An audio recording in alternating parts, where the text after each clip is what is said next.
तो यहाँ पे हमारे पास दो प्रोपोजिशंस हैं, पी और क्यू, और दूसरी है क्यू और पी। तो अगर हमारे पास ये टोटोलॉजी है, इसका मतलब ये है कि हम इस जंक्शन में ऑर्डर को चेंज कर सकते हैं, क्योंकि हमारे पास यहाँ पे पी और क्यू को स्विच किया हुआ है।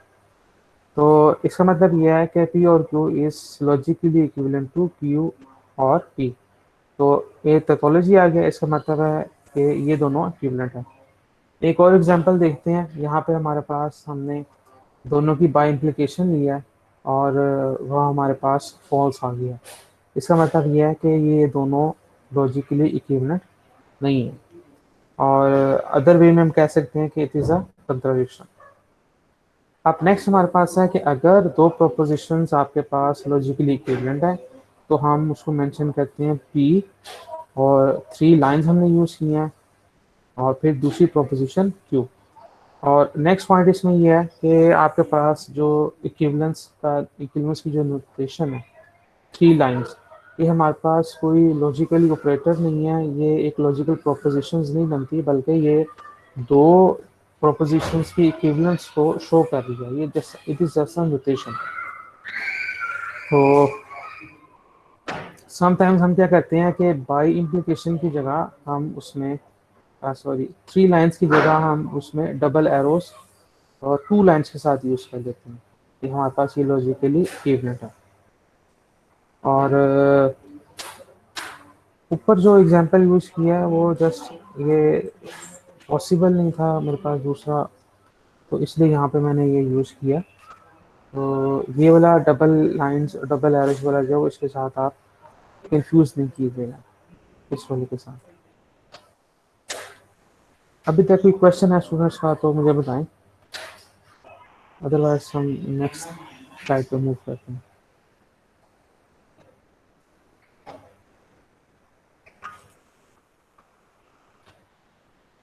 ओके, तो नेक्स्ट हमारे पास है कि दो प्रोपोजिशंस गिवन है, और हमने प्रूव करना है कि these two propositions are equivalent. तो यहाँ पे हमने इक्विवेलेंस प्रूफ करने के साथ साथ ये एग्जांपल्स जो हैं आपने इनको एज ए रिजल्ट्स भी नोट कर लेना है, क्योंकि यही एग्जांपल्स हमारे पास अगेन एंड अगेन यूज होंगी अदर कम्प्लेक्स प्रोपोजिशंस को प्रूफ करने में। तो हम दोनों प्रोपोजिशंस का सेपरेटली एक टेबल बना लेते हैं। और फर्स्ट वे हमने देखा था कि दोनों को अगर आपने लॉजिकली इक्विवेलेंट चेक करना है, तो हम दोनों के जो ट्रूथ वैल्यूज का कॉलम है उसको कंपेयर कर लेंगे। और अगर आप इसमें फर्दर इसको एक्सटेंड करना चाहते हैं, तो आप इसमें एक एक्स्ट्रा कॉलम ऐड कर लें बाय इम्प्लीकेशन का। तो बाय इम्प्लीकेशन अगर टोटोलॉजी आ जाता है, इसका मतलब ये है ये वाली जो प्रोपोजिशन है इस वाली प्रोपोजिशन के इक्विवेलेंट है। तो यहाँ पे दोनों कॉलम सेम आ रहे हैं हमारे पास, दोनों कॉलम्स की ट्रूथ वैल्यूज जो एक जैसी हैं।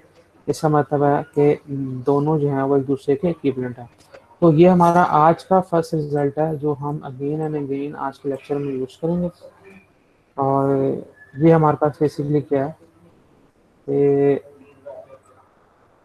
implication of a proposition, it is same as negation of first proposition or second proposition. So आगे कह सकते हैं कि P implies Q,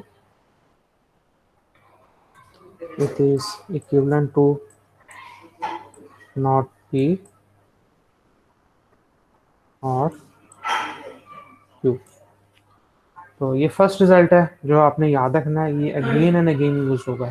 sometimes implication construct करना डिफिकल्ट होता है, तो यहाँ पे आप उसकी जगह आप यूज कर सकते हैं नॉट पी और क्यू। और समटाइम्स इंग्लिश सेंटेंसेस में जब आपके पास गिवन हो नॉट पी और क्यू, तो आप उस इंग्लिश सेंटेंस की जगह इम्प्लीकेशंस को भी यूज कर सकते हैं। तो ये बोथ साइडेड में इम्प्लीकेशंस यूज होती है। पी इम्प्लाइज क्यू, उसकी जगह आप रिप्लेस कर सकते हैं नॉट पी और क्यू। या अगर आपके पास एक इंग्लिश स्टेटमेंट गिवन है नॉट पी और क्यू, उसको आप रिप्लेस कर सकते हैं पी इम्प्लाइज क्यू के साथ। हम देखते हैं एक और एग्जांपल, नॉट पी और क्यू और not p and not q are logically equivalent. Again order of precedence को माइंड में रखते हुए आप इसका ट्रूथ टेबल कंस्ट्रक्ट करें और जो करस्पॉन्डिंग कॉलम्स हैं उसको कंपेयर करें। तो एक कॉलम हमारे पास है ये वाला,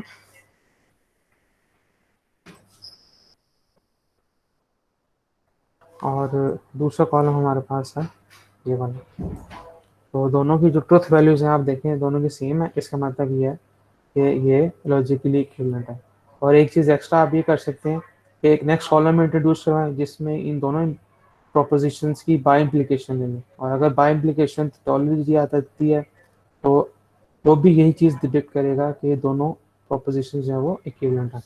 अच्छा, इसकी जो स्टेटमेंट है उसमें एक चीज़ और हमने ऑब्जर्व करनी है, वो ये कि बेसिकली यहाँ पर आप क्या कर रहे हैं, आपके पास दो प्रोपोजिशन की डिस्जंक्शन है और फिर आप उसको निगेट कर रहे हैं। तो अगर हम इसमें हायरार्की ऑर्डर देखें तो सबसे पहले दो प्रोपोजिशंस का आपने डिस्जंक्शन लेना है, उसके बाद निगेट करना है।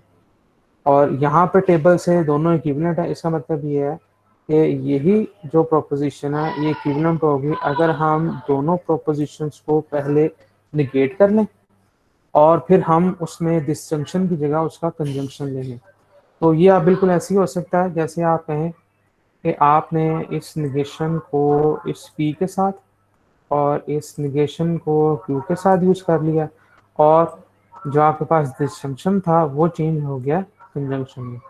तो यही चीज़ हम बार बार यूज करेंगे लॉज भी, और यही तो अगर यहाँ पे पी और क्यू की जगह पी एंड क्यू होता तो हमने एंड की जो निगेशन है वो चेंज हो जाती और में। मीन्स टू से अगर मेरे पास और है तो अगर मैं निगेशन लेता हूँ और की तो वो मेरे पास मूव हो जाएगा एंड में। इसी तरह अगर मेरे पास एंड है और मैं उसके साथ निगेट यूज कर रहा हूँ आउटसाइड, जैसे यहाँ पी और क्यू है, तो वो मेरे पास चेंज हो जाएगा और में। तो इसी की जो कोरस्पॉन्डिंग एग्जांपल है वो हमारे पास ये हो जाएगी कि हम प्रूफ कर लें negation of p and q it is same as, मैं क्या करूँगा पी को निगेट कर लूँगा सेपरेटली, क्यू को निगेट कर लूँगा सेपरेटली, और क्योंकि एंड की जो निगेशन है वो चेंज हो जाएगी और में, तो मेरे पास ये आ जाएगा और। तो एक थर्ड एग्जांपल आप ये बना सकते हैं कि इसका टेबल कंस्ट्रक्ट करें और दूसरी वाली स्टेटमेंट जो हमारे पास नॉट पी और नॉट क्यू, इसका टेबल कंस्ट्रक्ट करें और चेक करें कि क्या दोनों की ट्रुथ वैल्यू सेम आ रही है नहीं। तो दिस इज अदर इम्प्लीकेशन इसी तरह की। तो ये दो एग्जांपल्स हैं। नेक्स्ट थर्ड हम देखते हैं। ये चीज़ आपने माइंड में रखनी है, हमें आगे जो क्वेश्चन हम सॉल्व करेंगे लॉजिकल इक्विवेलेंट के उसमें हमें हेल्प करेगी। अगर इससे रिलेटेड कोई क्वेश्चन है तो प्लीज पूछें, फिर हम आगे मूव करते हैं।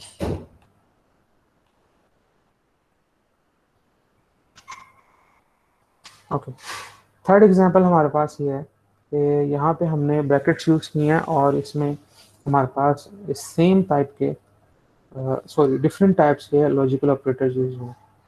तो पहले हम इसका ट्रुथ टेबल देख लेते हैं, फिर हम इसकी जो स्टेटमेंट है उससे हम चेक करेंगे कि इसमें क्या चीज़ रिप्रेजेंट हो रही है।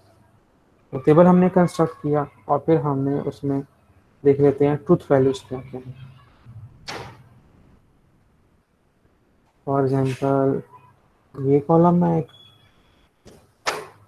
और एक कॉलम हमारे पास ये। तो यहाँ पे आप देखें कि हमारे पास ब्रैकेट इनसाइड ब्रैकेट और आउटसाइड ब्रैकेट जो है वो दो डिफरेंट ऑपरेशन हैं। तो इसको हम कह सकते हैं कि पहले हमने P को Q के साथ ज्वाइन किया, ये जो हमारे पास आउटसाइड लॉजिकल ऑपरेटर है उसके साथ, फिर हमने P को ज्वाइन किया R के साथ, जो कि हमारे पास आ गया P और R। और जो इनसाइड फंक्शन था, जो इनसाइड लॉजिकल ऑपरेटर था एंड का, वो हमारे पास इन दोनों ब्रैकेट्स के दरमियान एज इट इज रिजर्व रहा। ये बिल्कुल ऐसी है जैसे हम डिस्ट्रीब्यूट करते हैं यूनियन को ओवर इंटरसेक्शन। तो एक चीज़ आप ये कर सकते हैं कि आपके पास जो सेट्स हैं, आप सेट्स के कोरस्पॉन्डिंग एक प्रोपोजिशन ले लें, फॉर एग्जांपल पी। इसी तरह मेरे पास अगर सेट बी है उसके कोरस्पॉन्डिंग में ले लेता हूँ एक प्रोपोजिशन क्यू। तो जो हमारे पास यूनियन होगा, यूनियन प्रोपोजिशन में कोरस्पॉन्ड करेगा डिसजंक्शन को, जो इंटरसेक्शन है वो कोरस्पॉन्ड करेगा प्रोपोजिशंस में कंजंक्शन को। तो अगर हमारे पास कहीं पर यूज हो रहा है ए यूनियन बी, तो हम उसको अगर प्रोपोजिशनल स्टेटमेंट में चेंज करेंगे तो it is equivalent to p, और यूनियन को हम चेंज कर देंगे डिस्जंक्शन में और विथ क्यू। तो यहाँ पे हमने एक कंपैरिजन बना लिया सेट्स का विद लॉजिकल प्रोपोजिशंस के साथ, कि जो सेट नेम्स हैं वो कोरस्पॉन्ड करेंगे प्रोपोजिशन नेम्स को, यूनियन कोरस्पॉन्ड करेगा डिस्जंक्शन को या और जिसे हम कहते हैं, और इंटरसेक्शन कोरस्पॉन्ड करेगा कंजंक्शन को या एंड को। इसी तरह अगर मैं कहता हूँ कि हमारे पास है ए का कम्प्लीमेंट, ए सी यूज कर लें या ए प्राइम यूज कर लें, तो ए को हमने असाइन की थी प्रोपोजिशन वेरिएबल पी, और कम्प्लीमेंट जो है वो कोरस्पॉन्ड करेगा निगेशन को। तो ए कम्प्लीमेंट जो है वो हमारे पास बेसिकली है निगेशन ऑफ पी। तो इसी तरह जो हमारे पास सेट्स के यूनियन इंटरसेक्शन से रिजल्ट्स हैं, वही हम उसी के कोरस्पॉन्ड हम एक प्रोपोजिशनल स्टेटमेंट भी बना सकते हैं, sets assigned with proposition variables, और union intersection complements corresponds to distinction conjunction and negation. तो यहाँ पे ये वाला जो क्वेश्चन है ये बेसिकली हमें शो कर रहा है कि हमने जो और है उसको डिस्ट्रीब्यूट कर दिया एंड पे। इसकी जो कोरस्पॉन्डिंग हमारे पास अदर एग्जांपल आएगी वो ये हो सकती है पी। अब हम आउटसाइड जो ऑपरेटर है वो रखें एंड, और इनसाइड जो लॉजिकल ऑपरेटर है वो हम यूज करें और, क्यू और आर। तो इसी तरह हम इसी को भी लॉजिकली इक्विवेलेंट बना सकते हैं। पहले हम यूज करें पी को, पी एंड क्यू, फिर हम और के साथ ज्वाइन करें पी एंड आर। अब यहाँ पे एक कंफ्यूजन ये हो सकती है कि अगर मेरे पास गिवन हो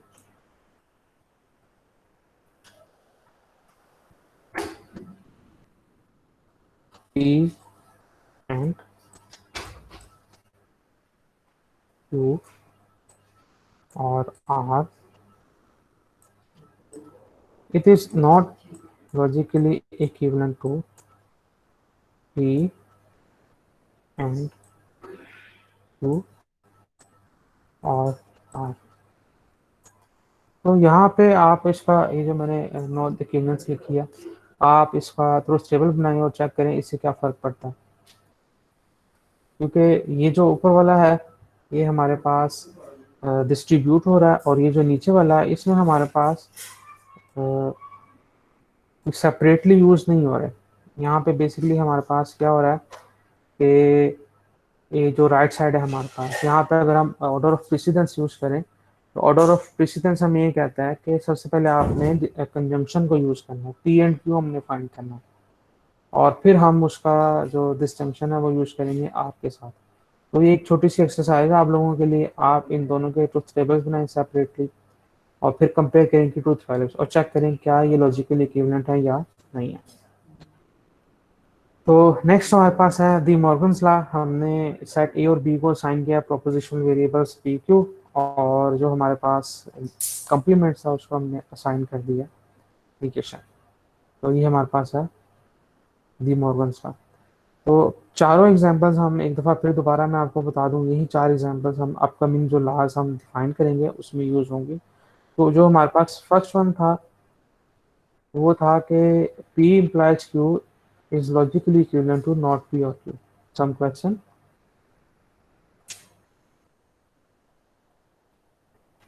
ओके। सेकंड हमारे पास जो है वो ये है कि अगर आपके पास नॉट पी और क्यू है, अगर हम इसमें नॉट को मूव करते हैं इनसाइड ब्रैकेट्स तो हम और को चेंज कर देंगे एंड में, जो कि बेसिकली डी मॉर्गन्स लॉ। और थर्ड एग्जांपल हमारे पास है distribution of disjunction over conjunction. और जो लास्ट चीज हमारे पास है वो है डी मॉर्गन्स लॉ। नेक्स्ट यहाँ पर हमारे पास कुछ रिजल्ट्स हैं जो कि प्रूव है। अगर आपने इनको इनकी वैलिडिटी चेक करनी है तो आप इनके ट्रुथ टेबल्स बनाएं। दोनों प्रोपोजिशंस में बाय इम्प्लीकेशन लें और चेक करें कि हमारे पास टोपोलॉजी आती है या नहीं आती। तो फिर हम इसका जो प्रूफ है, जो ट्रुथ टेबल के जरिए वो आप खुद कर सकते हैं। अदर प्रूफ्स जो हैं वो गिवन नहीं है, तो और ना आपके सिलेबस में है। यहाँ पर हम इसमें थोड़ा सा कंपैरिजन कर सकते हैं अपनी याद रखने के लिए। फॉर एग्जांपल जो हमारे पास फर्स्ट वन है, इसको हमने प्रूफ किया अभी यूजिंग फर्स्ट एग्जांपल के implication of two proposition, it is same as negation of first proposition or disjunction with other proposition। और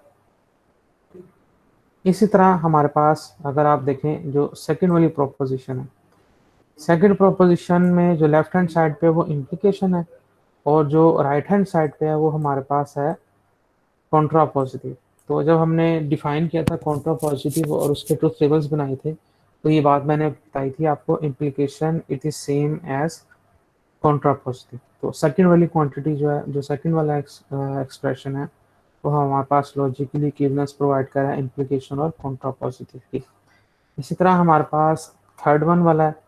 अगर आप थर्ड वन वाले को कंपेयर करें फर्स्ट वन वाले के साथ इधर, तो आप इसको ये देख सकते हैं कि अगर मेरे पास P इम्प्लाइज Q है, अगर यहाँ पे मेरे पास लेफ्ट हैंड साइड पर P है, तो राइट हैंड साइड पर मेरे पास है निगेशन P। तो अगर मैं यहाँ पर रिप्लेस करूँ राइट हैंड साइड पे नॉट P की जगह, अगर मैं यहाँ P रिप्लेस कर दूँ, let's say this is P, तो यहाँ पर मेरे पास P जो लेफ्ट हैंड साइड पर है ये रिप्लेस हो जाएगा विद नॉट P।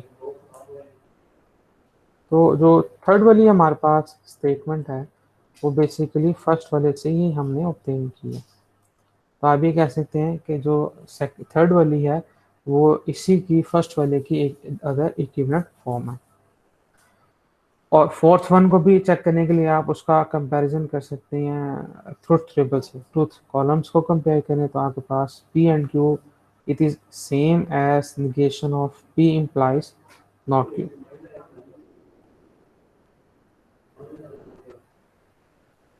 और जो हमारे पास है ये नॉट P इम्प्लाइज Q, ये वाली जो इम्प्लीकेशन है ये भी हमारे पास फर्स्ट वाले से ही ऑब्टेन की है। कैसे? जैसे हमने सेकंड एग्जांपल की थी। देखें हमारे पास है P implies Q, it is same as not P और Q। अब हम क्या करते हैं कि इन दोनों प्रोपोजिशंस की निगेशन ले लेते हैं। तो मैंने इस साइड की भी निगेशन ले ली और मैंने इस साइड की भी निगेशन ले ली। तो अब जब मैं इस निगेशन को सेकंड एग्जांपल की तरह एक्सपेंड करूंगा तो मेरे पास आ जाएगा नॉट P, और या आप कह लें कि डी मॉर्गन्स लॉ यूज करूंगा तो Q को भी सेपरेटली निगेट कर लूंगा, ये मेरे पास आ जाएगा नॉट Q। और जब निगेशन अप्लाई होगी डिस्जंक्शन पर और पर, तो ये चेंज हो जाएगा मेरे पास एंड में। तो ये रिजल्ट मेरे पास क्या बन जाएगा, निगेशन निगेशन की बिल्कुल ऐसी है जैसे हम ए के कॉम्प्लीमेंट का दोबारा कॉम्प्लीमेंट ले लें। तो ए कॉम्प्लीमेंट और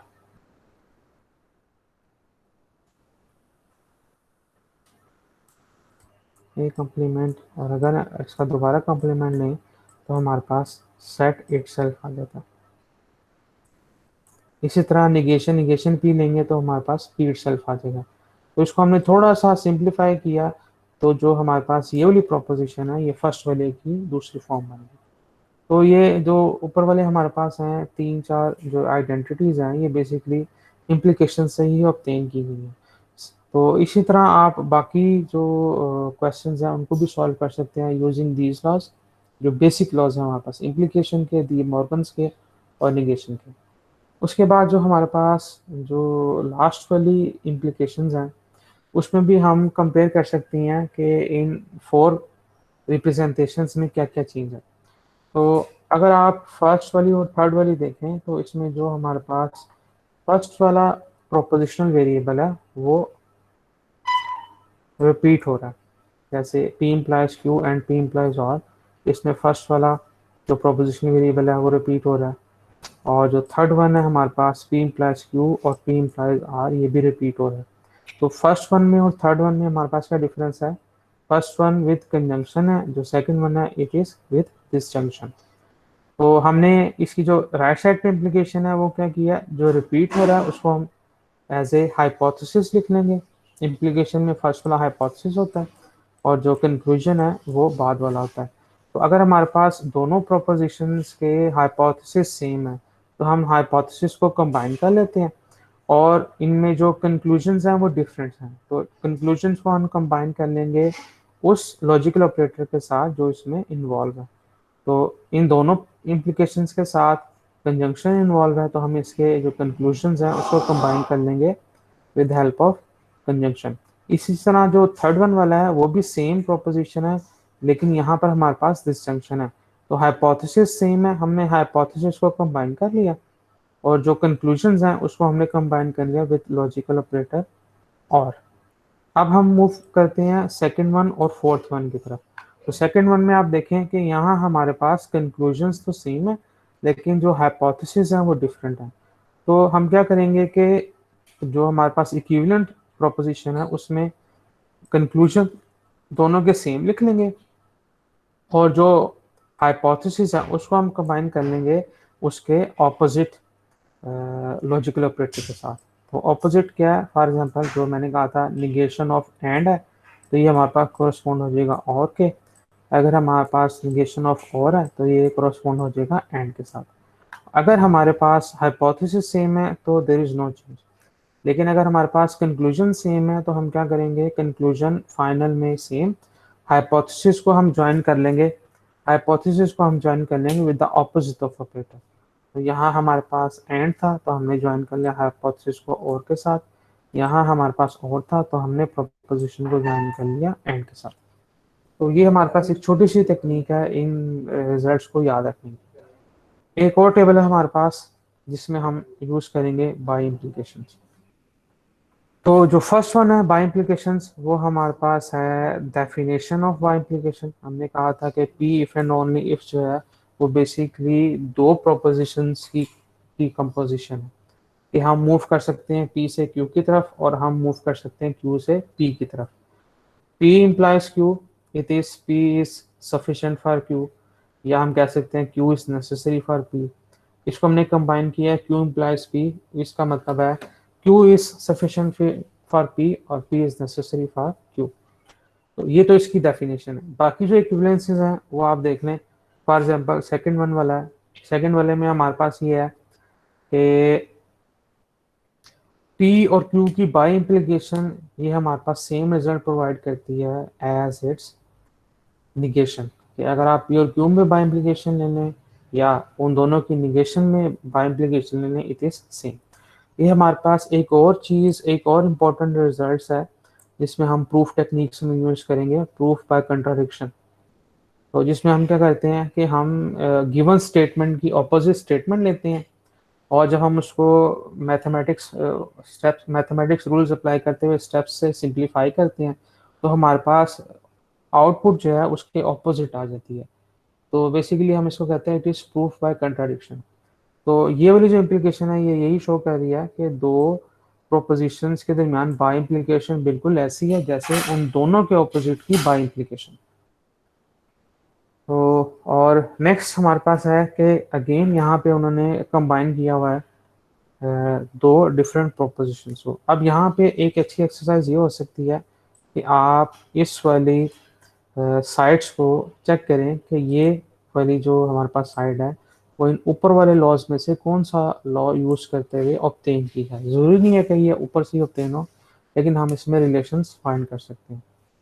और इसी तरह ये लास्ट होने वाले भी, not p if and only if q, it is logically equivalent to p if and only if not q. तो अभी तक जो हमने स्टडी किया था वो logic proposition using truth tables था।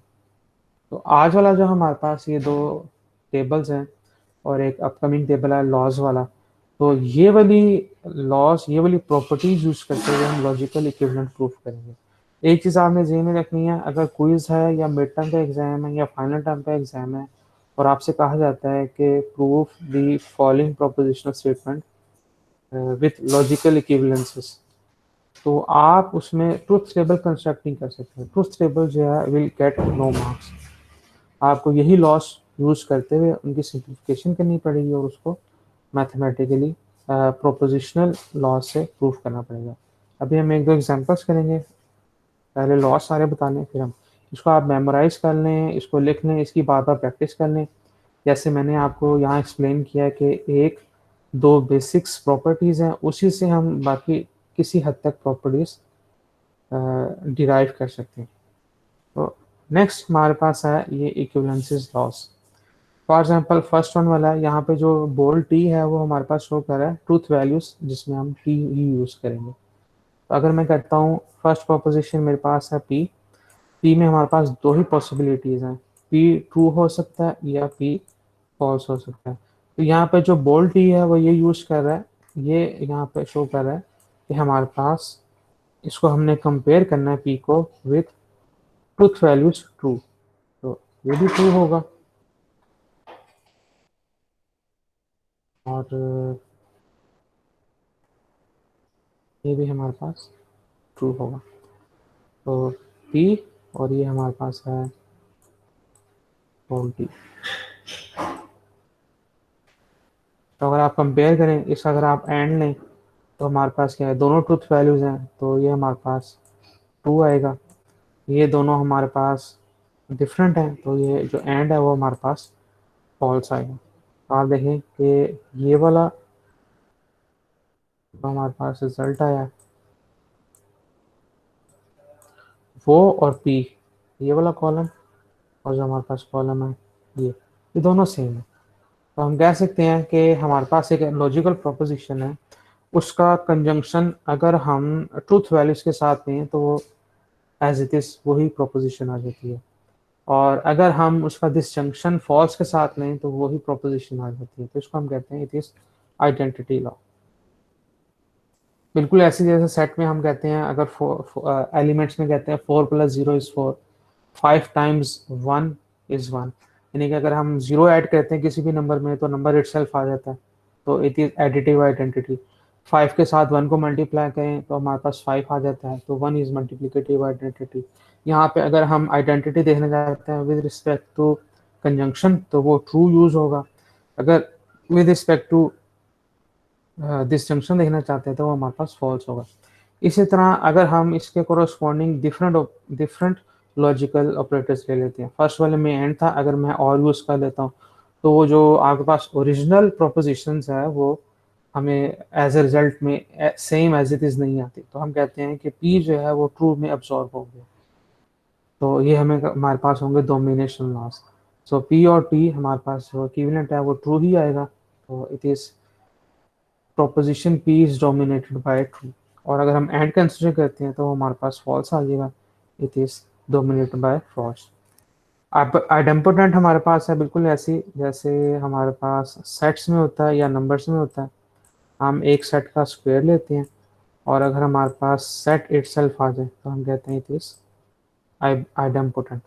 और नंबर्स भी बिल्कुल ऐसी हैं, अगर आप 0 + 0 करें तो आपके पास इट इज 0, ये यहाँ पर आइडेम्पोटेंट है विद रिस्पेक्ट टू एडिशन।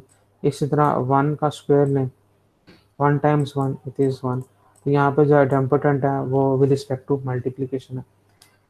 तो यहाँ पे भी हमारे पास है, अगर आप कंजंक्शन ले लें या आप डिस्टिंक्शन ले लें तो दोनों केसेस में हमारे पास सेम प्रोपोजिशन का आंसर सेम ही आता है। और डबल निगेशन ये मैंने आपको बताया था कि अगर हम सेट्स के कॉम्प्लीमेंट का दोबारा कॉम्प्लीमेंट लें तो it is set itself.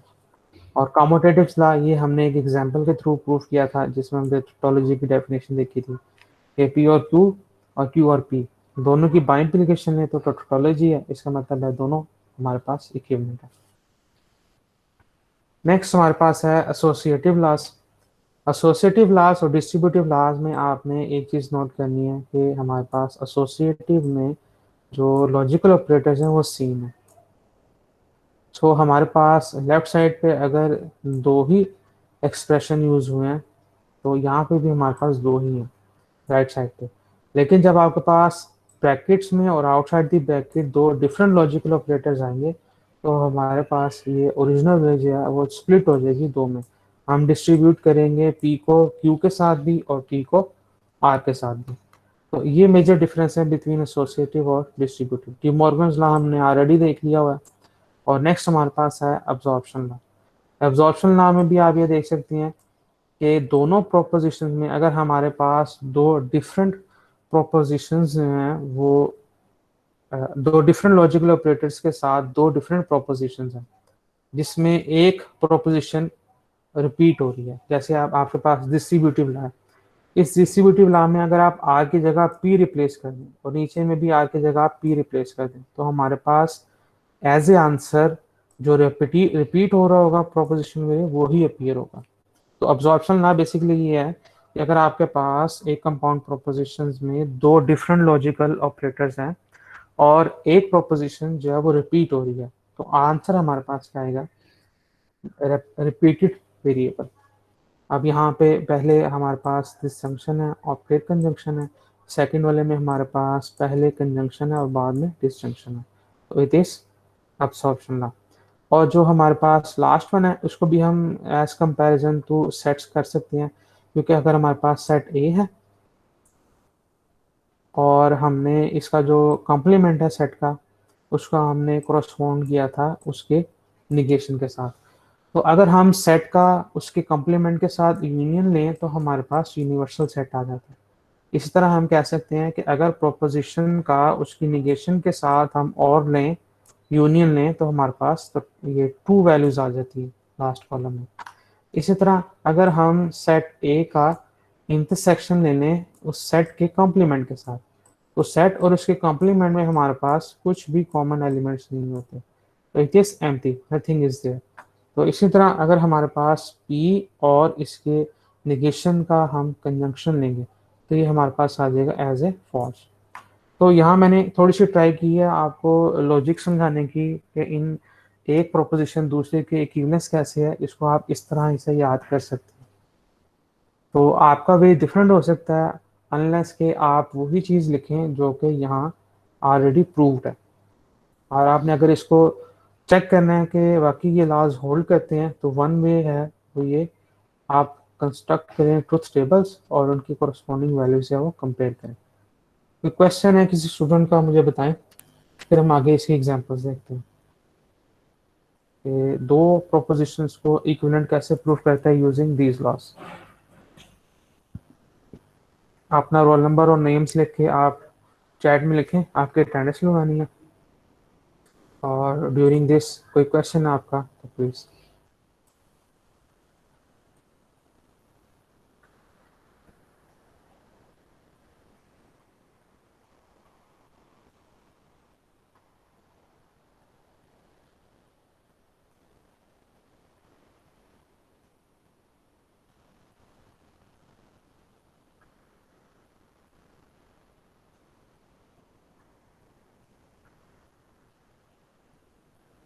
No question, फिर हम मूव करते हैं नो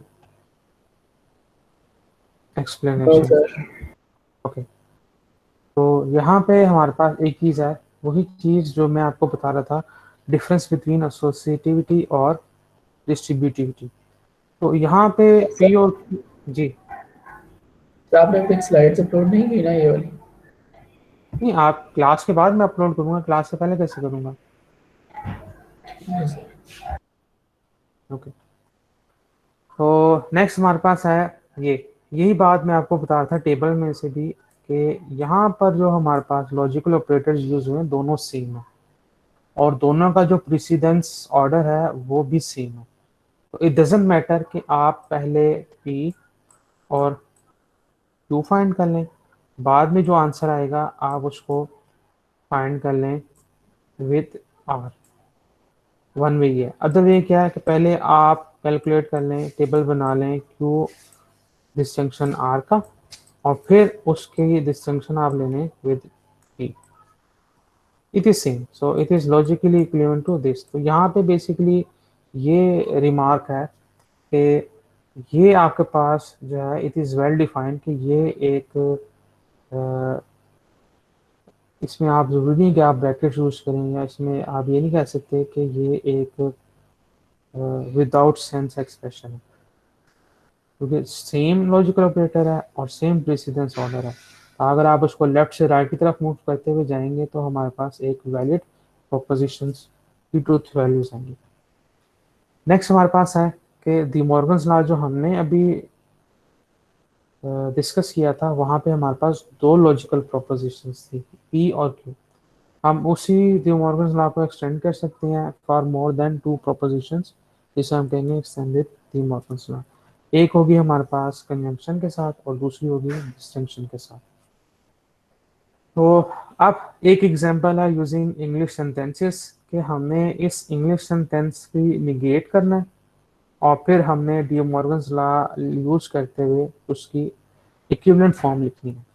तो पहले हमारे पास टास्क है कि हम ये वाली फॉर्म लिखें, यानी कि प्रोपोजिशन, ये जो इंग्लिश सेंटेंस है इसको यूज करें प्रोपोजिशनल वेरिएबल्स डिफाइन करने के लिए, और जो लॉजिकल ऑपरेटर है उसे लिखें। बाद में हम क्या करेंगे, उस सेंटेंस की निगेशन करेंगे।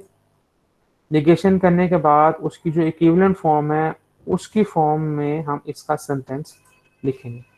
बात समझ आई है कि क्वेश्चन में क्या करना है। पहले एक इंग्लिश सेंटेंस है, उसको हम ट्रांसलेट करेंगे एक प्रोपोजिशनल स्टेटमेंट में। उस प्रोपोजिशनल स्टेटमेंट को हम करेंगे निगेट।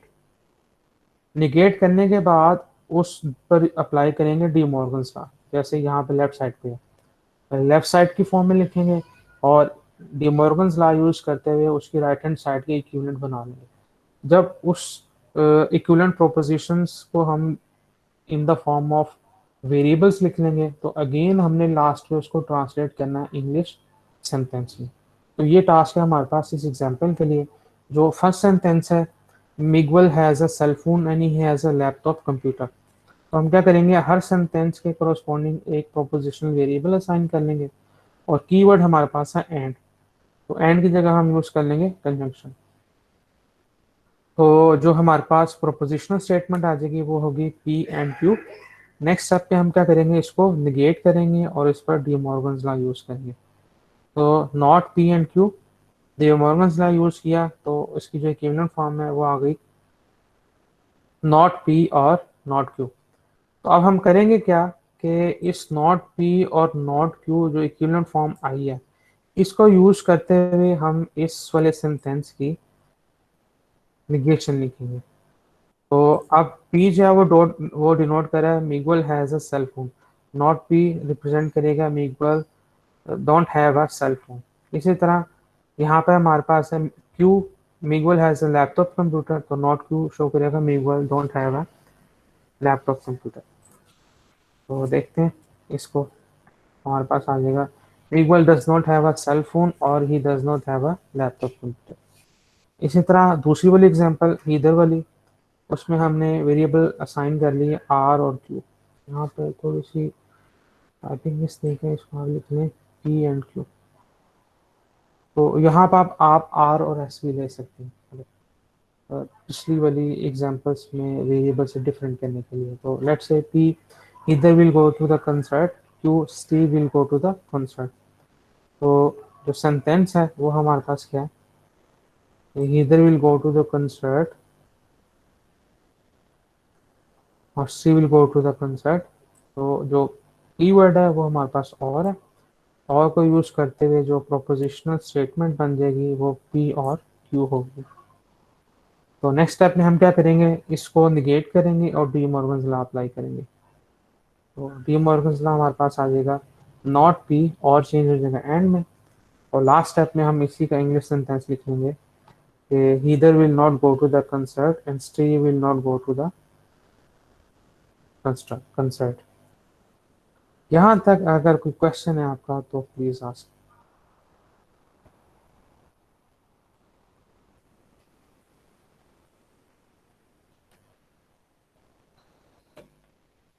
No question. तो अब हम क्या करेंगे कि यूज करेंगे लॉजिकल लॉस जो हमने टेबल्स में देखे थे, उनको यूज करते हुए हम यहाँ एग्जांपल्स को प्रूफ करेंगे। फॉर एग्जांपल प्रूफ ये करना है कि नॉट पी इम्प्लाइज क्यू और p and not q both propositions are logically equivalent. तो यहाँ पे हम एक लेफ्ट हैंड साइड ले लेते हैं, लेट्स से नॉट पी इम्प्लाइज, और यहाँ हमने पी इम्प्लाइज क्यू की जगह वो फर्स्ट लॉ लिख लिया जो हमने उस टेबल में लिखा था कि implication is same as negation of first proposition with disjunction of second proposition। तो नॉट पी और क्यू। अब यहाँ पे हम क्या करेंगे, राइट साइड पे हम डिमॉर्गन्स लॉ यूज करेंगे और इसकी इक्विवेलेंट फॉर्म लिखेंगे। तो ये हमारे पास आ जाएगा not not p and not q. तो ये जो हम एग्जांपल कर रहे हैं यही प्रोसीजर मैंने आपको बताया है, जब एग्जाम में क्वेश्चन होगा तो हमने वही लॉज यूज करते हुए इक्विवेलेंस इस वे में प्रूफ करनी है, और हर स्टेप की जस्टिफिकेशन हम राइट साइड पे देंगे कि हमने यहाँ पे कौन सा रूल यूज किया। तो logical equivalence through loss with the help of reasoning, आपके पास हर स्टेप की जस्टिफिकेशन होनी चाहिए कि आपने कौन सा लॉ यूज किया। फिर हमारे पास ये जो नॉट नॉट पी है, यहाँ पे हम यूज करेंगे डबल निगेशन लॉ। तो हमारे पास आ जाएगा पी एंड नॉट क्यू। तो हमारे पास जो ओरिजिनल स्टेटमेंट है वो इक्वल होगी पी एंड नॉट क्यू। इसी तरह हमारे पास नेक्स्ट एग्जांपल है नॉट पी और नॉट पी एंड क्यू। इसको हमने प्रूफ करना है, it is logically equivalent to not p and not q. तो लेफ्ट हैंड साइड ले लेते हैं और हम यहाँ पे यूज कर लेते हैं इस नॉट पी एंड क्यू को एज ए वन प्रोपोजिशन। यहाँ पे आप इसमें डिफरेंट वे भी कर सकते हैं कि सबसे पहले आप ये जो निगेशन है, निगेशन को आप सबसे पहले डिमॉर्गन्स लॉ यूज कर लें, अ, या पहले आप इस पे, यहाँ पे हमने डिमॉर्गन्स लॉ यूज किया, आप पहले यूज कर लें डिस्ट्रीब्यूटिव लॉ। यानी कि यहाँ पे हमारे पास दो डिफरेंट ऑपरेटर्स हैं, और भी है और एंड भी है। तो इट्स अप टू यू कि आप सबसे पहले कौन सा स्टार्ट करते हैं। बोथ फेज में हमारे पास आंसर सेम आएगा, जस्ट नंबर ऑफ स्टेप्स जो हैं वो ज़्यादा या कम हो सकते हैं। तो इस जो सोल्यूशन है, इस सोल्यूशन में हमने कंसिडर किया not p and not p and Q को एज ए सिंगल प्रोपोजिशन, और हमने यूज किया दी मॉर्गन्स लॉ। तो हमारे पास आ जाएगा निगेशन ऑफ फर्स्ट प्रोपोजिशन और निगेशन ऑफ सेकंड प्रोपोजिशन। फिर हम अगेन जो हमारे पास ये सेकंड वाली ब्रैकेट है इससे अप्लाई करेंगे दी मॉर्गन्स लॉ, फर्स्ट वन। तो negation of negation P, and change हो जाएगा और में, और क्यू के साथ आ जाएगा नॉट। तो यहाँ नॉट और नॉट पी, यहाँ पे हम यूज करेंगे डबल निगेशन लॉ। तो ये चेंज हो जाएगा पी में, और इट इज और नॉट क्यू। तो अब हमारे पास ब्रैकेट्स भी हैं और हमारे पास दो डिफरेंट लॉजिकल कनेक्टिव्स भी हैं। तो यहाँ पे हम यूज करेंगे डिस्ट्रीब्यूटिव लॉ, नॉट पी को डिस्ट्रीब्यूट करेंगे विद पी के साथ, और डिस्ट्रीब्यूट करेंगे with respect to with not q के साथ। डिस्ट्रीब्यूटिव लॉ यूज कर लिया। तो और जो फर्स्ट वाली ब्रैकेट है उसमें आप देखें कि हम पी का इंटरसेक्शन ले रहे हैं उसके कॉम्प्लीमेंट के साथ, ठीक है, not P conjunction with P. तो आपको पता है कि पी और एक सेट है और उसके कॉम्प्लीमेंट का इंटरसेक्शन एम्प्टी होता है। हम ये कह सकते हैं कि p conjunction with its negation it is false. तो इसकी जो ट्रुथ वैल्यूज है वो फॉल्स ही आएंगी। तो फॉल्स और not p and not q. तो ये हमारे पास है कंट्राडिक्शन। और फिर अगेन आपने जो यूज किया था फर्स्ट डोमिनेशन आइडेंटिटी लॉ, तो आइडेंटिटी लॉ यूज करते हुए अगर आप किसी भी प्रोपोजिशन का एफ के साथ और लेते हैं तो हमारे पास प्रोपोजिशन इटसेल्फ आ जाती है। तो हम कह सकते हैं not p and not q, तो using identity law for false. तो ये हमारे पास एस्टेब्लिश हो गया दो डिफरेंट प्रोपोजिशंस की इक्विवेलेंस। यहाँ तक अगर किसी स्टूडेंट का भी क्वेश्चन है तो प्लीज पूछें।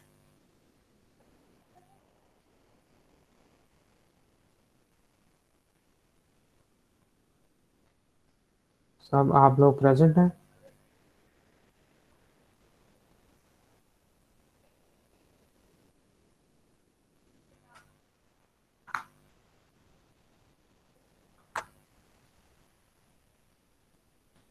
वन बाय वन मैं स्टूडेंट्स का नाम लेके पूछूं कौन कौन स्टूडेंट्स हैं? जी, अब्दुल्ला है।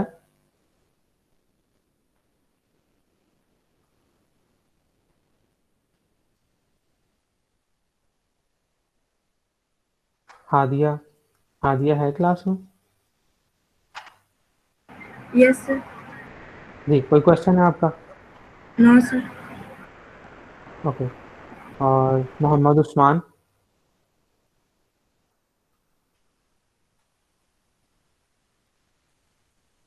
दानियाल?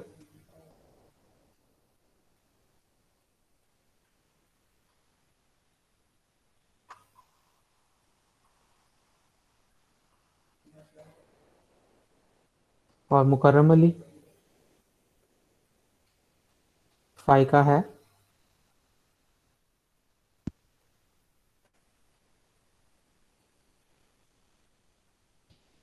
और आई थिंक आइला है। आइला जवाद? आइला जवाद प्रेजेंट है?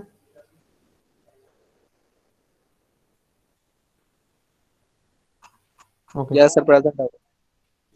कौन? आइला जवाद। आपका क्या नाम, आपका नाम आइला जवाद है? नहीं सर, उसका मैसेज है, मैसेज में लिख रहे हैं हमें। मैसेज मेरे पास भी तो आया है ना। मैसेज वो आपको करें कि वो प्रेजेंट है, क्लास हमारी यहाँ पर हो रही है। सर वो मैसेज क्लासरूम के मैसेज में सर।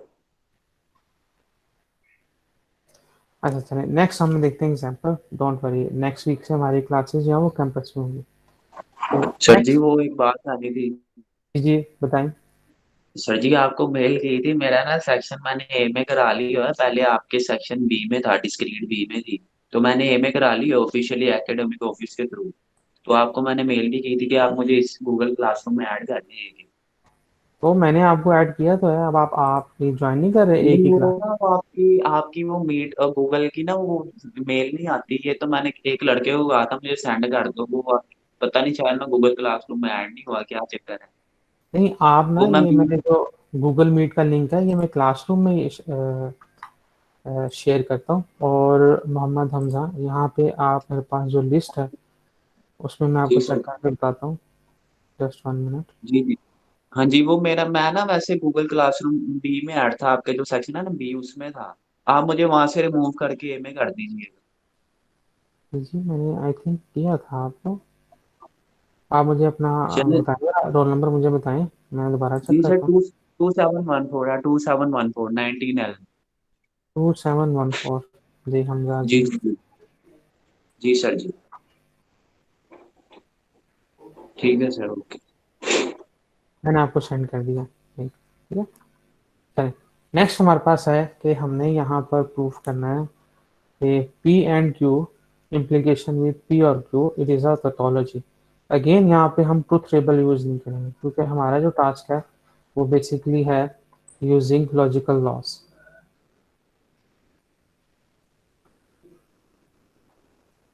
तो हम देखते हैं, लेफ्ट साइड लेते हैं और फिर हम देखते हैं कि इट इज़ टोटोलॉजी और नॉट। तो हमने क्या किया कि P and Q implies P और Q, यहाँ पे हमने यूज़ किया फर्स्ट वाला रिजल्ट कि आपके पास जो इम्प्लीकेशन है उसको हम यूज़ कर सकते हैं फर्स्ट वन की निगेशन और उसका डिस्जंक्शन विथ सेकंड वेरिएबल। तो ये फर्स्ट वाला रूल यूज़ करते हुए हमने एक से एक्सेप्ट किया। अब हम क्या कर सकते हैं, इसमें हम ये जो निगेशन वाला है इसमें हम यूज़ कर सकते हैं डी मॉर्गन्स लॉ। तो डी मॉर्गन्स लॉ यूज़ किया, सेकंड वाली ब्रैकेट को हमने एज इट इज रहने दिया। तो अब हम क्या कर सकते हैं, आपके पास इस राइट साइड एक्सप्रेशन में जो लॉजिकल कनेक्टिव्स हैं वो सारे ही सेम हैं। अगर हमारे पास यहाँ पर सेम नहीं होते तो हमें यहाँ डिस्ट्रीब्यूटिव लॉ यूज करना पड़ता। तो यहाँ पर सेम होने की वजह से हम क्या करेंगे, यहाँ पर एसोसिएटिव लॉ यूज करेंगे। फॉर एग्जांपल इन 3 वेरिएबल्स के लिए तो एसोसिएटिव लॉ यूज करते हैं। तो हमारे पास आ जाएगा ये 3 वेरिएबल्स कंबाइन हो गए, और अगेन यहाँ पे हमारे पास दोनों ही लॉजिकल कनेक्टिव्स सेम है। तो हम यहाँ पे इसको ब्रैकेट्स को चेंज कर सकते हैं using the right side of associative law. और एक चीज और यूज कर सकते हैं विच इज कम्यूटेटिविटी। तो हम P और Q को Q और P भी लिख सकते हैं, और हम इन ब्रैकेट्स को चेंज भी कर सकते हैं इस दो प्रोपोजिशंस के दरमियान। तो हम सबसे पहले क्या करेंगे कि हमने मैंने दो स्टेप्स जो हैं वो एक में कंबाइन कर लिए। सबसे पहले हमने क्या किया कि फॉर एग्जाम्पल एसोसिएटिविटी यूज करते हुए इसको नॉट क्यू को पी के साथ कंबाइन करें, फिर आप उस पर यूज करें commutative law for this junction, तो हमारे पास आ जाएगा पी और नॉट क्यू। और फिर नेक्स्ट उसमें एसोसिएटिव लॉ यूज करते हुए आप क्यू और नॉट क्यू को कंबाइन कर लें। तो अगेन हमारे पास यहाँ पे जो सेट है और उसका अगर कंप्लीमेंट लेने तो दोनों का जो यूनियन है वो यूनिवर्सल सेट आ जाता है। तो हम कहते हैं यहाँ पे नॉट क्यू और क्यू जो है वो हमारे पास ट्रूथ वैल्यूज देगा। और अगेन यहाँ पे हमने एक और एसोसिएटिविटी लॉ अप्लाई किया पी और नॉट पी को कंबाइन करने में। तो यहाँ पे आप देखो कि दोनों चीज़ें जो हैं वो सेम चीज़ें डिपेक्ट कर रही हैं, सेट और उसका कंप्लीमेंट, और फिर हमने इसको यूनियन ले लिया। तो हमारे पास जो ट्रूथ वैल्यूज आएंगी दोनों की वो टी ही आएंगी। टी मीन्स ट्रूथ वैल्यूज हैं वो सारी की सारी टी हैं। तो हमारे पास जो फाइनल रिप्रेजेंटेशन होगी वो भी टी ही होगी। इसका मतलब यह है कि तमाम ट्रूथ वैल्यूज टी आ रही हैं। अगर तमाम ट्रूथ वैल्यूज टी आ रही हैं इसका मतलब है ये हमारे पास एक पैथोलॉजी है। कोई क्वेश्चन है स्टूडेंट का तो प्लीज बताएं, फिर हम नेक्स्ट एग्जांपल देखें। आप इसकी प्रैक्टिस कर लें। इस एक्सरसाइज के कुछ क्वेश्चंस मैंने यहाँ स्लाइड्स में भी गिवन है, मैं आपको क्लासरूम में भी अपलोड कर दूंगा। तो आपने इस तरह की एग्जांपल्स को अगेन अगेन प्रैक्टिस करना है। बेसिक टास्क हमारा यही है, लॉजिकल इक्विवेलेंस को एस्टैब्लिश करना। तो ये हमारे पास टॉपिक है 1.3 और पेज 35 है। यहाँ पे कुछ क्वेश्चंस गिवन है बुक के। क्वेश्चन नंबर 9 है, आपने जो इनकंडीशनल स्टेटमेंट्स को टोटोलॉजी प्रूफ करना with the help of truth tables. और क्वेश्चन नंबर 10 है, उसमें भी हमारे पास है यूजिंग ट्रूथ टेबल्स। और क्वेश्चन नंबर 11 और 12 में वो क्या कह रहा है कि यही दो एक्सरसाइजेज जो आपने ट्रूथ टेबल्स के लिए सॉल्व की थी इन्हीं को यूज करें विदाउट ट्रूथ टेबल्स। मीन्स से 9 और क्वेश्चन 10 क्वेश्चन को ट्राई करें with the help of logical loss. और 13th में हमारे पास है कि use truth tables two verify the absorption loss. तो ये एब्जॉर्प्शन लॉ आपने यूजिंग ट्रूथ टेबल भी प्रूफ करने हैं। जितने भी लॉस गिवन थे उनको आप with the help of truth tables proof भी कर सकते हैं। ओके, नेक्स्ट हमारे पास कुछ क्वेश्चंस हैं जिसमें आपने लॉजिकली इक्विवेलेंट प्रूफ करना है with the help of logical laws. इन सब क्वेश्चंस को ट्राई करें और चेक करें कि आप रिक्वायर्ड कंक्लूजन्स पर पहुंचते हैं या नहीं। ये क्वेश्चन मैं गूगल क्लासरूम में आज क्लास के बाद शेयर कर दूंगा।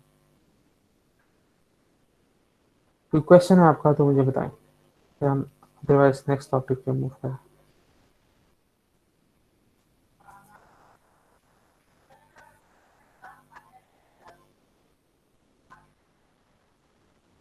नेक्स्ट हम क्या करेंगे कि एक नेक्स्ट स्टेप है हमारे पास प्रोपोजिशन और लॉजिक से। इसको हम कहते हैं प्रेडिकेट कैलकुलस। तो जो हमारे पास लॉजिक और जो प्रोपोजिशंस थे या लॉजिकल कनेक्टिव्स थे वो हमारे पास तमाम डेली लाइफ के प्रॉब्लम्स को कवर नहीं करती। उसमें हमारे पास डिफरेंट रिक्वायरमेंट्स आती हैं और उसके लिए हमें डिफरेंट एलिमेंट्स की डिक्शनरी डिफरेंट एलिमेंट्स डिफाइन करने पड़ते हैं। तो यहाँ पे हम कुछ एग्जांपल्स देखते हैं। For example, every computer connected to the university network is functioning properly. यहाँ पर हमारे पास ये बात नहीं क्लियर कि हमारे पास कंप्यूटर्स कितने हैं, हमारे पास नेटवर्क कौन कौन से वर्किंग कर रहे हैं और किस नेटवर्क से कितने कंप्यूटर्स हैं वो कनेक्टेड है। तो यहाँ पे हम एक प्रोपोजिशनल वेरिएबल डिफाइन नहीं कर सकते और हम ये क्लेम नहीं कर सकते कि जो हमारे पास प्रोपोजिशनल लॉजिक बनेगी उससे स्टेटमेंट ट्रू प्रूव होती है या फॉल्स। नेक्स्ट हमारे पास है मैथ 3 इज फंक्शनिंग प्रॉपरली। अब मैथ 3 जो है वो किसी एक कंप्यूटर का नाम है। अब हमें ये नहीं पता कि वो कौन से नेटवर्क से कनेक्टेड है और वो वर्क प्रॉपरली कर रहा है या नहीं कर सकता। तो ये बेसिकली एक प्रोपोजिशनल स्टेटमेंट भी नहीं है। नेक्स्ट हमारे पास इन तमाम सिनेरियोस को कवर करने के लिए एक न्यू डेफिनेशन है जिसे हम कहेंगे प्रेडिकेट लॉजिक। ये तमाम जो हम प्रेडिकेट्स या क्वांटिफायर्स या जो भी हम नेक्स्ट डेफिनेशंस करेंगे वो बेसिकली कवर होती हैं प्रेडिकेट कैलकुलस में। तो क्वेश्चन है हमारे पास, for example x is greater than 3, x equals to y plus 3, x plus y equals to z। जब हमने लॉजिक डिफाइन की थी तो हमने देखा था कि ये हमारे पास स्टेटमेंट्स जो हैं वो डेक्लेरेटिव सेंटेंसेस तो हैं, लेकिन यहाँ पर हमारे पास इसके ट्रू या फॉल्स होने की श्योरिटी नहीं है, क्योंकि x जो है वो हमारे पास यहाँ पर अननोन है। सेकेंड वाली क्वेश्चन में x और y दो अननोन है, थर्ड वाले में हमारे पास x y z तीनों ही अननोन है। तो ऐसी स्टेटमेंट्स जिसमें अगर हम इस अननोन को एक पर्टिकुलर वैल्यू असाइन कर दें तो हमारे पास यही जो स्टेटमेंट है ये बन जाती है एक प्रोपोजिशन, क्योंकि जब आप x की वैल्यू असाइन करेंगे तो अब हम उसके बारे में कह सकते हैं दो ही चॉइसेस हैं, ट्रू होगा या फॉल्स होगा। तो अब ये प्रोपोजिशन बन जाता है। तो प्रेडिकेट्स होते हैं सेंटेंसेस जिसमें हम जो अननोन वेरिएबल्स हैं उसको अगर वैल्यू असाइन कर दें तो वो एक प्रोपोजिशन बन जाए। अब हम क्या कहते हैं, जो ऊपर वाली सेंटेंसेस थे अब उसमें हमने थोड़ा सा चेंज कर दिया। अब हम ये कह रहे हैं computer x is under attack by an intruder, या जो ऊपर वाले सेंटेंसेस हैं उसमें हम कह सकते हैं let's say computer x connected to the university network let's say y is functioning properly. तो अब हमने जब x और y कह दिया तो हम यहाँ पर x और y की वैल्यूज देखेंगे। अगर x और y की वैल्यूज उस पर्टिकुलर सिनेरियो को सेटिस्फाई करती हैं तो हमारे पास उस लॉजिकल प्रोपोजिशन के बारे में कोई कंक्लूजन ड्रा कर सकते हैं। और लेट्स से हमारे पास एक स्टेटमेंट है x इज ग्रेटर देन 3, तो हम यहाँ पे क्या करेंगे, इसको स्प्लिट कर लेंगे दो पार्ट्स में। एक तो वेरिएबल है और जिसको हम कहेंगे सब्जेक्ट ऑफ दिस स्टेटमेंट, और दूसरा हमारे पास है क्लेम जिसमें हम ये कह रहे हैं कि the particular subject is greater than 3। तो प्रेडिकेट दो हमारे पास चीज़ें, एक वेरिएबल जिसको हम कह देते हैं सब्जेक्ट ऑफ द स्टेटमेंट और दूसरा claim about variable which is called the predicate. तो अब इसको हम कैसे लिख सकते हैं, इसको हम शो करेंगे एक with the help of notation P, capital P कोई भी कैपिटल अल्फ़ाबेट यूज कर लें और ब्रैकेट में हम वो वेरिएबल यूज करेंगे जो उस स्टेटमेंट में अपीयर हो रहा है। अगर यहाँ पे हमारे पास y होता तो हम इसको लिखते हैं p ऑफ y। अगर दो वेरिएबल्स यूज हो रहे हैं तो हम लिखते हैं p of x and y। Next हमारे पास एग्जांपल होगी, उसमें आपको क्लियर हो जाएगा। तो अब हमारे पास जो स्टेटमेंट थी x इज ग्रेटर देन 3, इसको हम लिख सकते हैं कि हमारे पास ये प्रोपोजिशनल फंक्शन है p।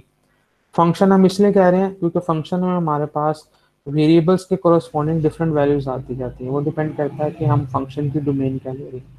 तो इसी तरह x ग्रेटर देन 3 जो है वो हमारे पास एक सिंगल प्रोपोजिशनल स्टेटमेंट नहीं है, बल्कि जैसे जैसे हमारे पास x की वैल्यूज डिफर करती जाएंगी हमारे पास कोरस्पॉन्डिंगली एक वन प्रोपोजिशन आती जाएगी। फॉर एग्जांपल x 2 है तो p ऑफ 2 हमारे पास एक प्रोपोजिशनल स्टेटमेंट है।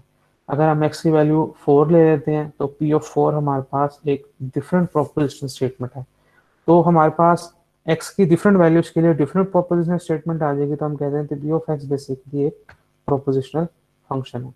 तो जब हम x को एक पर्टिकुलर वैल्यू असाइन कर देंगे तो हमारा जो प्रेडिकेट है वो हम जो प्रेडिकेट सेंटेंस है जो हमारे पास प्रोपोजिशनल फंक्शन है वो हमारे पास एक प्रोपोजिशन बन जाएगा और उसकी दो ही पॉसिबिलिटीज होंगी, ट्रूथ होगा या ट्रू होगा वो या फॉल्स होगा। तो अब हम देख लेते हैं इस सेंटेंस को एज एन एग्जांपल भी। Let px denote the statement x is greater than 3, what are the truth values of p4 and p2। अब हमने इस प्रोपोजिशनल फंक्शन में से दो डिफरेंट प्रोपोजिशंस सेपरेट करनी है और हमें ये देखना है कि इनकी ट्रूथ वैल्यूज क्या है। तो आप क्या करेंगे, इस x को एक दफ़ा असाइन करें 4, तो ये हमारे पास सेंटेंस बन जाएगा 4 इज ग्रेटर देन 3। और हमें ये पता है फ्रॉम मैथमेटिक्स, बेसिक मैथमेटिक्स के 4 is not greater than 3, sorry 4 is greater than 3, it is correct. तो हम कहेंगे कि जो प्रोपोजिशनल स्टेटमेंट है P4 इसकी ट्रूथ वैल्यू ट्रू है। इसी तरह अगर हम x की जगह 2 रिप्लेस करें तो 2 इज ग्रेटर देन 3, तो from basic mathematics 2 is not greater than 3। तो ये हमारे पास जो ट्रूथ वैल्यू है वो फॉल्स होगी।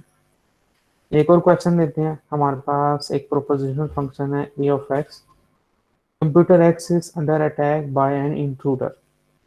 और हमारे पास जो एक्स्ट्रा इंफॉर्मेशन है वो ये कि जो कैंपस पे कंप्यूटर्स हैं उनमें से CS2 and math one they are currently under attack by intruders, और जो रिमेनिंग है they are not under attack. तो वैल्यूज हमने फाइंड करनी है A of CS1, A of CS2 and A of math one. तो हम क्या करेंगे, वन बाय वन एक्स को असाइन करेंगे CS1, CS2 और मैथ वन वैल्यूज। तो जब हम एक्स को CS1 असाइन करेंगे तो हमारे पास यहाँ पे इंफॉर्मेशन है कि सिर्फ CS2 और math one they are under attack. तो CS1 is not under attack, इसका मतलब है ए ऑफ CS1 इसकी ट्रुथ वैल्यू जो है वो फॉल्स होगी। और CS2 भी अंडर अटैक है और मैथ वन भी अंडर अटैक है, तो A of CS2, A of math one, इन दोनों की जो ट्रुथ वैल्यूज हैं दे वुड बी ट्रू। ये क्वेश्चन है आपका, तो बताएं प्लीज।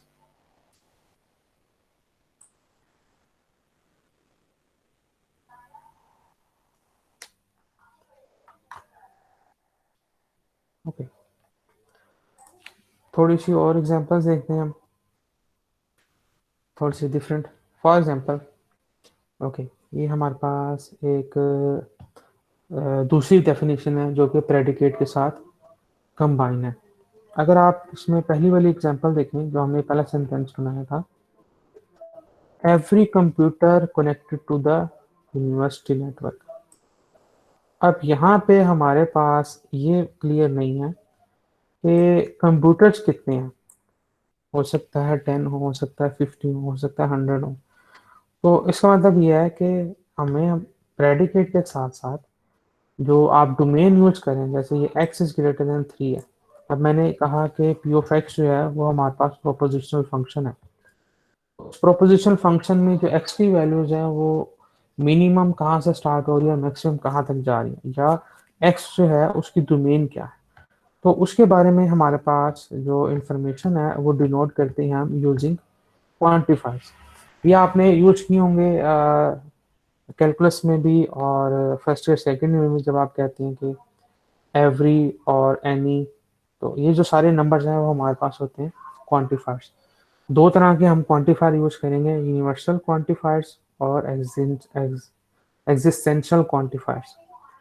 तो जो यूनिवर्सल क्वांटिफायर है वो हमारे पास है फॉर ऑल, और एग्जिस्टेंशियल क्वांटिफायर जो है वो हमारे पास है देयर एग्जिस्ट। तो ये हमारे पास लेटर्स हैं। जो फॉर ऑल है उसको आप लिखते हैं, आप कह सकते हैं कि आपने ए को रिफ्लेक्ट किया। तो ए को अगर आप रिफ्लेक्ट करें अलॉन्ग एक्स एक्सिस तो ए आपके पास इस शेप का बन जाता है। तो इसको हम कहते हैं फॉर ऑल। फॉर ऑल कह लें, फॉर एनी कह लें, फॉर एवरीवन कह लें। तो अगर हम ए को रिफ्लेक्ट करें या तो हमारे पास ये फॉर ऑल आ जाता है। और ई को अगर आप रिफ्लेक्ट करें अलॉन्ग वाई एक्सिस, हमारे पास ये है। इसको अगर हम रिफ्लेक्ट करें अबाउट वाई एक्सिस तो हमारे पास आ जाएगा देयर एग्जिस्ट। फॉर ऑल का मतलब ये है कि अगर मैं कहूँ एक क्लास है, एक क्लास में देयर आर, मैं कहूँ कि फॉर एवरी स्टूडेंट, इसका मतलब ये है कि अगर 15 स्टूडेंट्स हैं तो वो जो एक पर्टिकुलर मैं क्लेम कर रहा हूँ वो 15 स्टूडेंट्स के लिए ही वैलिड है। अगर वो क्लेम फॉर एग्जांपल 14 के लिए वैलिड है और एक के लिए वैलिड नहीं है, इसका मतलब है कि मेरा क्लेम जो है वो रॉन्ग होगा। तो फॉर ऑल का मतलब ये है कि आपके पास जितने भी पॉसिबल वैल्यूज हैं डोमेन में, अगर एक प्रॉपर्टी कहता हूँ कि फॉर ऑल के लिए वैलिड है, एक फॉर ऑल के लिए होल्ड करती है, तो इसका मतलब ये है कि मेरे पास जितने भी उस सेट के अंदर एलिमेंट्स हैं वो तमाम एलिमेंट्स उस प्रॉपर्टी को होल्ड करते हैं, उस प्रॉपर्टी को सेटिस्फाई करते हैं। अब देयर एग्जिस्ट जो है वो ऑपोजिट है बेसिकली फॉर ऑल का। तो देयर एग्जिस्ट का मतलब ये है कि अगर मेरे पास 10 हैं, 10 में से मैंने कोई एक भी अगर एलिमेंट, वो कोई एक भी क्लास फेलो अगर वो प्रॉपर्टी होल्ड करता है तो हम कहेंगे देयर एग्जिस्ट वन एक्सेप्शन। तो जिस तरह हमारे पास इंटरसेक्शन और यूनियन वाला था, तो इसी तरह हमारे पास निगेशन ऑफ फॉर ऑल और देयर एग्जिस्ट भी है। तो अपकमिंग जो क्वेश्चंस होंगे या लेक्चर्स होंगे उसमें भी हम ये चीज़ देखेंगे कि अगर मैं निगेट करता हूँ फॉर ऑल को, तो ये मेरे पास चेंज हो जाएगा देयर एग्जिस्ट में, और अगर मैं निगेट करता हूँ देयर एग्जिस्ट को, तो ये मेरे पास चेंज हो जाएगा फॉर ऑल में। तो लेट्स ये सी हम फॉर से कंफ्यूजन है, दोबारा थोड़ी सी बता सकते हैं? फॉर ऑल वाला जी सर, एग्जांपल के ठीक है। साथ। देखें, अब मैं ना मूव करता हूँ फर्स्ट वाली स्टेटमेंट पे। लेट्स सी, मैं देखूँ। ओके, हम जाते हैं वेरी फर्स्ट स्टेटमेंट। ये every computer connected to the university network is functioning properly। Let's say हमारे पास ये जो एवरी है, एवरी शो कर रहा है कि हमारे पास जो क्वांटिफायर यूज होगा वो फॉर ऑल यूज होगा। तो अब मैं यहाँ पे जो कंप्यूटर है, अगर मैं प्रेडिकेट यूज करता हूँ तो मेरे पास आ जाएगा every computer let's say X. तो every computer x connected to the university network is functioning properly. और लेट्स से मेरे पास जो कंप्यूटर्स हैं यूनिवर्सिटी में वो 10 कंप्यूटर्स हैं। तो लेट्स से वन एक्स की जो वैल्यूज हैं वो है 1 2 3 अप टू लेट्स से 10। ठीक है। तो अब ये मेरे पास जो सेंटेंस है ना, ये बन जाएगा कि for every x computer x is connected to university network is functioning properly. तो फॉर ऑल एक्स का मतलब क्या है कि अगर फर्स्ट कंप्यूटर चेक करूं तो भी फंक्शन प्रॉपरली कर रहा है, सेकंड भी प्रॉपरली कर रहा है। तो जो हमारे पास तमाम 10 के 10 कंप्यूटर है, 10 के 10 ही फंक्शन प्रॉपरली कर रहे हैं। तो अगर 10 के 10 कंप्यूटर प्रॉपरली फंक्शनिंग है, इसका मतलब ये है कि ये जो हमारे पास स्टेटमेंट है इसकी ट्रूथ वैल्यू ट्रू होगी। अब लेट्स से कि हमारे पास 10 कंप्यूटर में से कंप्यूटर 4 जो है वो फंक्शन प्रॉपरली नहीं कर रहा, तो 4 के अलावा बाकी तमाम कंप्यूटर्स जो हैं वो हमारे पास ठीक है, लेकिन कंप्यूटर 4 जो है it is not functioning properly. तो ये जो हमारी स्टेटमेंट है कि for all x every computer x connected to the university network is functioning properly, इसकी ट्रूथ वैल्यू फॉल्स हो जाएगी। राइट है। तो ये बात समझ आई आपको? जी सर। तो हम बेसिकली क्या चेक करना चाह रहे हैं कि जो फॉर ऑल है, for all basically whole community के लिए ट्रू होना चाहिए। अगर उस होल कम्युनिटी में से कोई एक भी एलिमेंट उस प्रॉपर्टी को सेटिस्फाई नहीं करता, तो उस पूरी प्रोपोजिशन की जो ट्रूथ वैल्यू है वो फॉल्स आएगी। ठीक है। अब हम क्या करते हैं, इस सेंटेंस को थोड़ा सा चेंज करते हैं और हम इसमें फॉर ऑल की जगह यूज कर लेते हैं एग्जिस्टेंशियल क्वांटिफायर।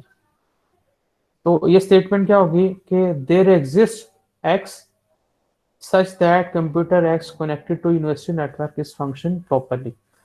अब जो देयर एग्जिस्ट है ना, वो मिनिमम की बात कर रहा है। मिनिमम का मतलब है एक। अब इस 10 कंप्यूटर में से हो सकता है कि 4 कंप्यूटर्स फंक्शनिंग प्रॉपरली कर हो, और हो सकता है 8 हो सकता है 9 हो, लेकिन जो हमारा क्राइटेरिया है वो जस्ट अगर 1 के लिए भी ट्रू है, मतलब मैं ये कहता हूँ कि कंप्यूटर 10 जो है वो फंक्शनिंग प्रॉपरली कर रहा है और बाकी जो 9 कंप्यूटर्स हैं वो ठीक नहीं है, तो हमारी स्टेटमेंट के there exist computer x connected to university network which is functioning properly, इस स्टेटमेंट की जो ट्रूथ वैल्यू है वो ट्रू होगी। बिल्कुल ऐसी है जैसे आप इंटरसेक्शन में और यूनियन में लेते हैं। जब आप दो सेट्स का इंटरसेक्शन लेते हैं तो आप ये कहते हैं कि इंटरसेक्शन में वही एलिमेंट्स आएंगे जो दोनों सेट्स में। तो फराल जो है वो भी बिल्कुल इसी तरह है। अगर आप 5 सेट्स का इंटरसेक्शन लें तो उनके इंटरसेक्शन में वही एलिमेंट आएगा जो पांचों सेट्स में अवेलेबल होगा, जो 5 सेट में प्रेजेंट होगा। तो फराल जो है वो हमारे पास शो करता है एक ऐसी प्रॉपर्टी जो उस डोमेन के हर एलिमेंट के लिए सेटिस्फाई हो। और यूनियन जो है, अब फॉर एग्जांपल ए और बी का आप यूनियन लेते हैं तो बाज़ कुछ एलिमेंट्स ए में होते हैं बी में नहीं होते, लेकिन उसके यूनियन में आ जाती हैं। तो देयर एग्जिस्ट जो है वो भी इसी चीज को शो कर रहा है कि अगर आपके पास डोमेन में 10 एलिमेंट्स हैं और उस 10 में से जस्ट एक वन जो है वो प्रॉपर्टी को होल्ड करता है, तो हम वहां पे देयर एग्जिस्ट यूज कर सकते हैं कि there exist one element which satisfy this property. एक से ज्यादा भी हो सकते हैं और सारे भी हो सकते हैं, लेकिन जो रिस्ट्रिक्शन है वो जस्ट मिनिमम वन पर है। क्लियर है बात आपको?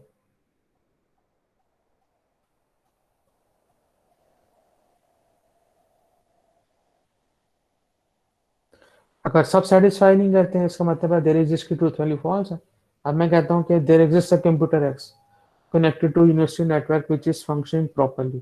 तो 10 में से अगर फॉर एग्जांपल कंप्यूटर 5 जो है वो ठीक है और बाकी जो हैं वो सारे ठीक नहीं है, तो देयर एग्जिस्ट की जो ट्रूथ वैल्यू वो ट्रू होगी। अब सपोज करें कि हमारे पास सारे ही कंप्यूटर्स जो हैं वो डैमेज हैं, तो उसमें से कोई भी कंप्यूटर जो है वो प्रॉपरली वर्क नहीं कर रहा, प्रॉपरली फंक्शनिंग नहीं है, तो इसका मतलब है देयर एग्जिस्ट वाली जो बात है उसकी ट्रूथ वैल्यू हमारे पास फॉल्स होगी।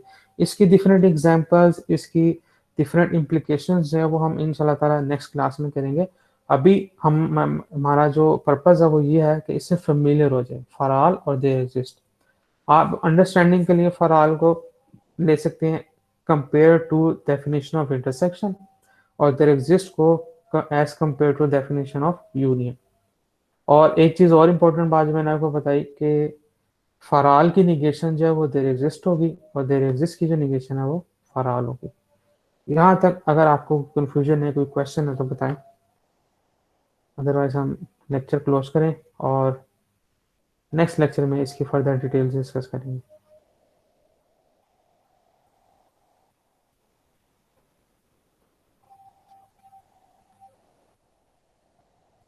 No question? ओके।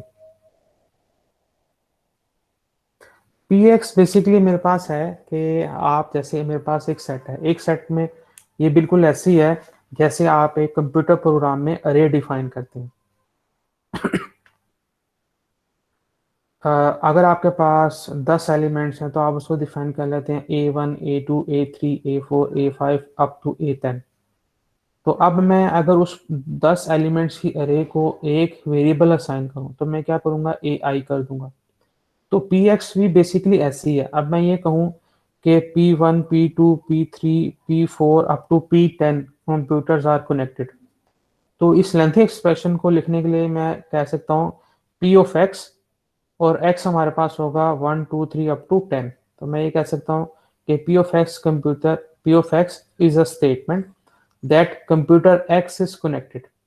अब होगा क्या कि हमारे पास X जो है वो 10 वैल्यूज हैं 1 से लेकर 10 तक।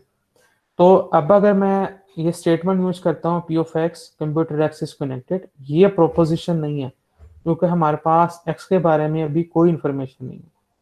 लेकिन अब मैं क्या करता हूँ कि मैं X को वैल्यूज असाइन कर देता हूँ। फॉर एग्जाम्पल मैं कहता हूँ check whether X equals to 2 और X equals to 4 are connected और नॉट। तो आप क्या करते हैं कि P ऑफ X में X की जगह 2 रिप्लेस कर देते हैं और आप देखते हैं कि क्या कंप्यूटर 2 कनेक्टेड है, तो आप कहेंगे कि P ऑफ 2 इज करेक्ट।